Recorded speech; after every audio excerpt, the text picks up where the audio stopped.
आपके personal journey की बात करते हैं।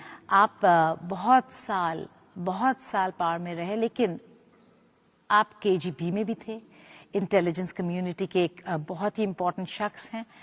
अगर आपसे पूछा जाए कि दुनिया में जितने भी इंटेलिजेंस एजेंसीज है, उसमें सबसे स्ट्रॉन्ग, सबसे पावरफुल, सबसे अच्छा एजेंसी कौन सा है? मैं जानती हूँ आप रूस कहेंगे, लेकिन रूस को दूसरा अगर छोड़े तो कौन सा दूसरा ऐसा इंटेलिजेंस एजेंसी जो बहुत अच्छा है, और CIA उनके मुकाबले कैसा खड़ा नजर आता है आपको? Есть несколько таких мощных разведывательных служб в мире. देखिए, विश्व में कई शक्तिशाली खुफिया एजेंसियां हैं। CIA, हमारी एजेंसी KGB, सोवियत रूस की खुफिया एजेंसी, इजराइल की मोसाद, दुनिया के कई देश हैं। मुझे लगता है कि ये सही नहीं है कि मैं एजेंसियों की क्षमता का मूल्यांकन करूं।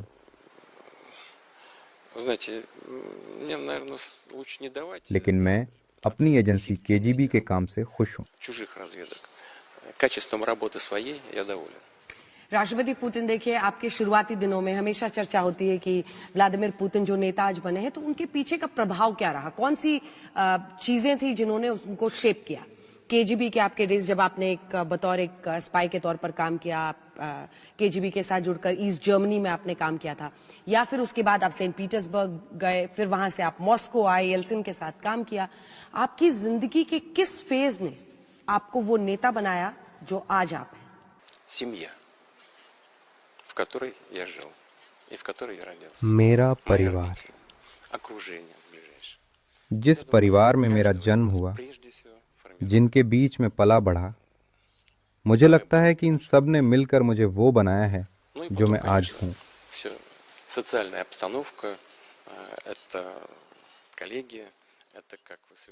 और जो आपने मेरे खुफिया एजेंट करियर के बारे में कहा, वहाँ सख्त अनुशासन रहता है।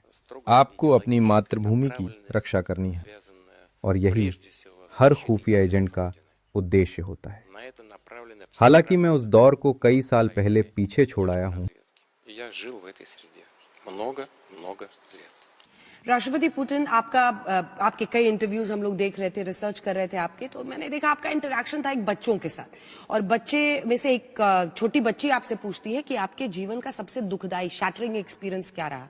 आपने कहा सोवियत यूनियन का टूटना, द डिसइंटीग्रेशन ऑफ USSR। वो कैसे इसने आपको कैसे प्रभावित किया, और अगर वाकई ऐसा है तो आपकी क्या सोच है रशिया को लेकर? आपका फ्यूचर का विजन क्या है रशिया के लिए? Повлияло в том смысле, что इसका प्रभाव कुछ इस तरह पड़ा कि हमें हमेशा घटनाओं और उनके परिणामों को सावधानी से देखना और समझना चाहिए। ये पहली बात थी। दूसरी, जो बेहद महत्वपूर्ण है, वो ये कि ये सिर्फ सोवियत संघ पर ही लागू नहीं होता, बल्कि रूस पर भी उतना ही लागू होता है, क्योंकि एक समय बाद सोवियत संघ को लगने लगा था कि वो इतना शक्तिशाली है कि उसके नेतृत्व और व्यवस्था को कोई चुनौती नहीं दे सकता। Да и вообще, может быть, даже и простых граждан исходили всегда из того, что такой огромный, такой великий, что ничего, никогда, ни при каких обстоятельствах с ним не может случиться. И вот состояние такого величия... आम नागरिक भी यही समझते थे कि सोवियत संघ इतनी बड़ी ताकत है कि किसी भी परिस्थिति में कोई उसका कुछ बिगाड़ नहीं पाएगा। अति विश्वास की यही गलती एक के बाद एक गलतियां करवाती गई, और फिर एक समय ऐसा आया जब हालात काबू से बाहर हो गए। कुछ और देश भी आज ऐसी ही गलतियां कर रहे हैं। Are you going to name them? Нет. Okay, but we go back to USSR, sir, because you talked about how one mistake was rolling into another. Who do you hold responsible for this situation? I mean, you're talking about people also who thought that probably it'll never happen with us. There'll never be any disintegration. But I'm sure you must have seen the Gorbachev years. You saw how Yeltsin went on. Whom do you hold responsible? What was the phase in which decisively USSR was disintegrating, breaking up? Здесь я бы не стал сейчас искать виноватых. मैं किसी पर более виноватых. आक्षेप लगाना नहीं चाहता Сложилась такая система, और ना ही किसी को दोष दूंगा। жизнеспособная. वो व्यवस्था ही ऐसी थी कि नहीं चल पाई। Думать именно над этим. Не искать, हमें ये स्वीकार करना होगा а думать, बजाय ये सोचने की которая कौन दोषी था। не просто охраняет, हमें ऐसी व्यवस्था बनानी चाहिए а занимается जो खुद की रक्षा कर सके।